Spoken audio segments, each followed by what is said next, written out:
In this video, we want to talk about node editing. So every single shape that we have that's traced is creating polygons for individual shapes within this overall big picture of the United States. And if I wanted to go ahead and do some node edits, for example, maybe I want to fix what's going on down here in New Mexico. When I'm in node edit mode, what it does is it will highlight all of the contiguous shapes, because the idea is when I'm doing node edit and I fix one, I want to fix the others as well based on a magnetic relationship.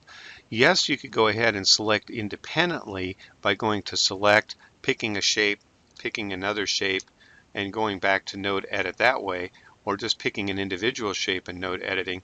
But when we do that methodology, you'll see that you can create gaps. And if that's what you want, that's fine. So I'm going to go ahead and do it independently to just show you what I'm talking about. You can see that I just have one shape selected, and as I zoom in, you can see these nodes.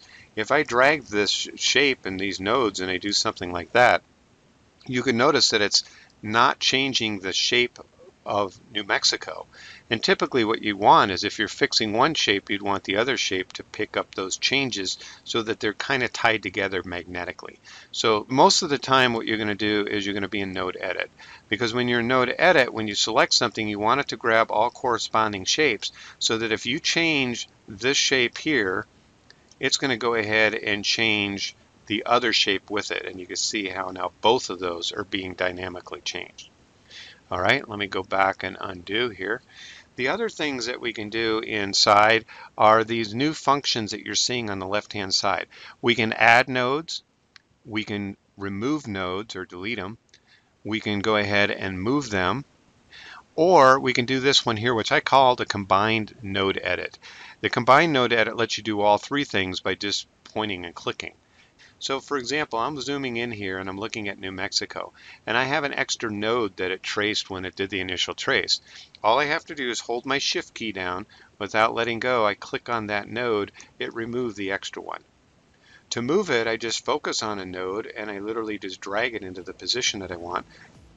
Now, if we're going to add a node, you can see down here that as we zoom in on Texas, that the shape could use some additional nodes. If I click on Texas, I can go ahead and every time I drag something and then click, it will create a new node as I click. So I can drag and click all at the same time and get very accurate with my shapes if that's what I choose to do. So that concludes this video.